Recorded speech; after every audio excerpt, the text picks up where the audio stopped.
Your deeds and du'as are felt even if they're not seen. How often have you prayed for change and given up because you couldn't see it? But what if your du'a was setting the stage for something greater than you could ever imagine? What if it's your du'a for Gaza that's planting the feet of the people firmer or moving up their victory by a few years?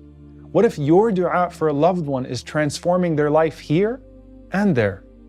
Just because you can't see how your du'a is shaping the world doesn't mean it's not shifting its axis. You're praying to Rabb al-Alameen, the Lord of all the worlds. And your du'a may not just be changing the world, but it could be changing the worlds.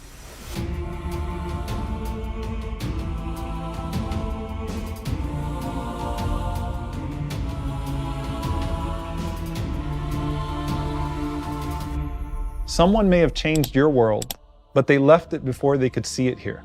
While Sumayya radiallahu ta'ala anha already received her reward of shahada and has been flying around from the throne of Allah to the trees of Jannah ever since, she had no expectation of what Allah would make of her sacrifice as far as this world was concerned.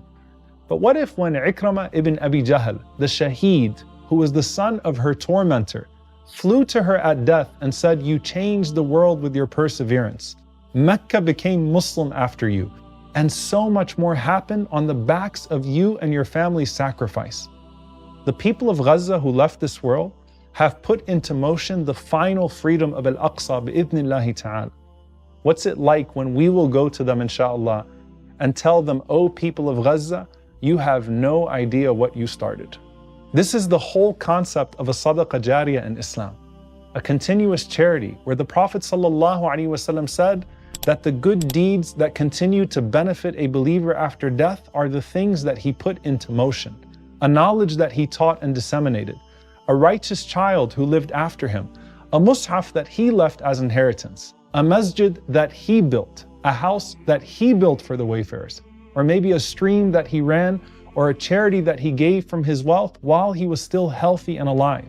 And Imam al-Mundiri rahimahullah says some of the scholars say that the deeds of a human being indeed end with his death. However, since he had caused these things, the rewards continue to reach him as long as they continue to exist. Why? Because Allah says in His mercy that He will not neglect an atom's weight of deeds. And since these are still the effect of His deeds, Allah records these contributions for a person even after his death. And how many of those deeds that benefit people cause them to make du'a for those who made it possible for them, even if they don't know their names? Think about how many of us who made tawbah in their lives now or refocused on Allah are actually the sadaqah jariyah of the people of Gaza. What's it like when a person in the grave from Gaza who was killed by an American bomb receives a du'a on the other side and says, "Who is that from?" And the angels say it's actually from an American named John or Jessica that converted to Islam because of you. Our worlds are connected. Du'as and deeds flow through. And the transmission of news, while sometimes a bit fuzzy, doesn't mean that we're not deeply impacting one another across that barrier. When you're making du'a, you are invoking Rabb al-Alameen, the Lord of all the worlds. So your du'a isn't limited in impact to this world. It can change someone else's world in the Barzakh. And how deep is that impact? Al-Abbas ibn Yaqub narrates that one of the righteous saw his father in a dream. And he said, "Oh my son, why have you stopped sending your gifts to us?" So he replied, "Oh my father, do the dead recognize the gifts of the living?" And he said, "Ya bunayya, lawla al-ahya, halakat al-amwat." Oh my son, if it were not for the living, the dead would perish. SubhanAllah, what a powerful sentence.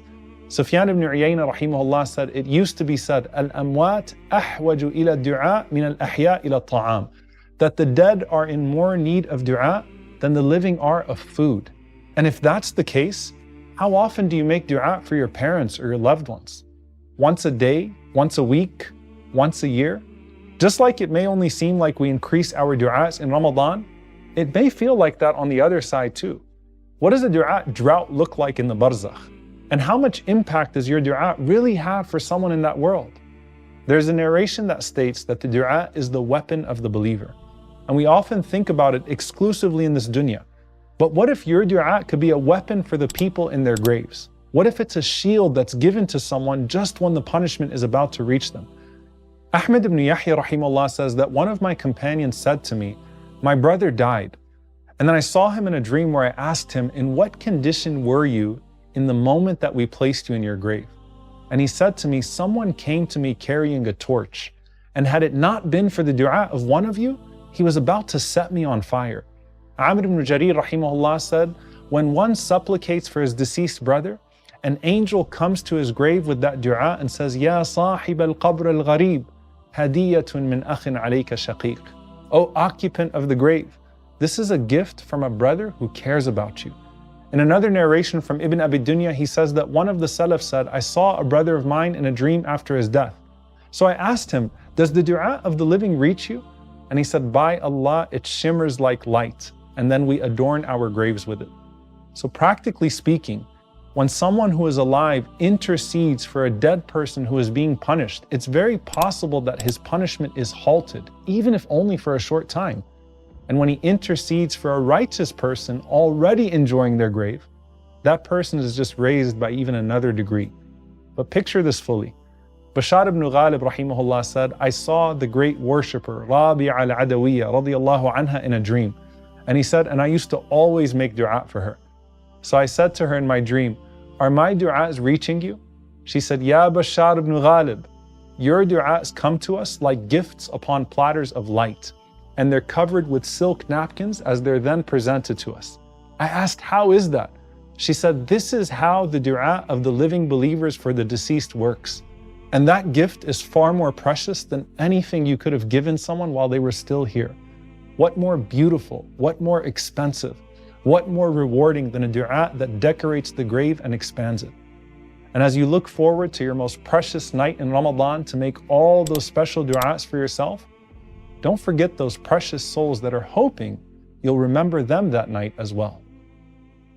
لعلي أعمل صالحا فيما تركت كلا إنها كلمة هو قائلها ومن ورائهم برزخ إلى يوم يبعثون